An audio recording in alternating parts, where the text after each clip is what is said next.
For the bridge loan, it's going to be a shorter term loan with a potential to extend it. So it'll be anywhere from 1 to 3 years for the initial loan term, and then you can pay to extend it a year or 2 years.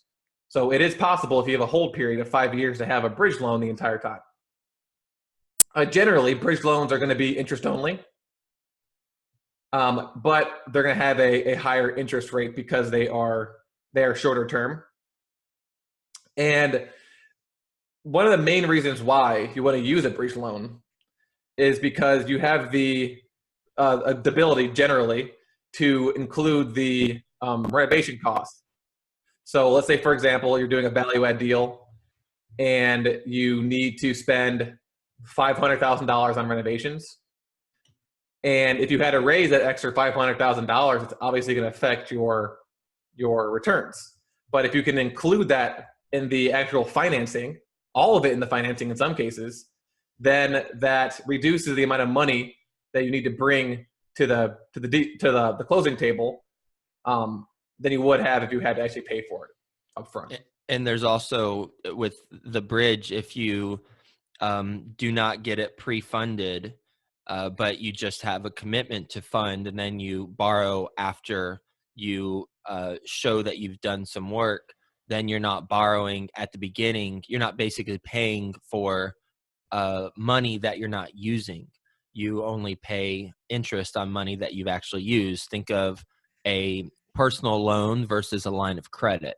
Personal loan, you get it from a bank immediately. As soon as you sign on dotted line, you're paying interest on that, right? Because the lender has loaned you money of X amount. Whereas a line of credit, okay, you sign on dotted line, but you don't start paying interest on it until actually you use it. And then when you do pay interest, you only pay interest on what you're actually using. That's huge. So if that's the type of loan that you get, then you don't have to pay. You'll pay interest on the actual purchase price loan, but you won't have to pay interest on the money on top of that until you actually use it. Now so that's the description of the bridge loan.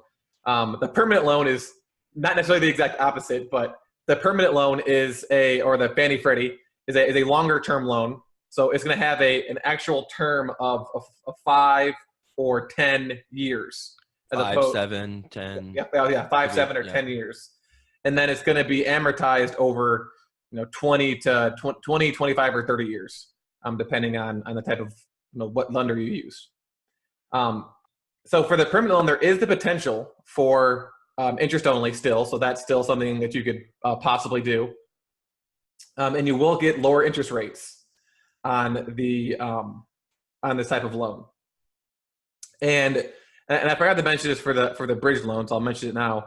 For this Fannie Freddie loan, generally it's going to be that non-recourse, which means that they cannot come after personal assets above the collateral unless exceptions are triggered.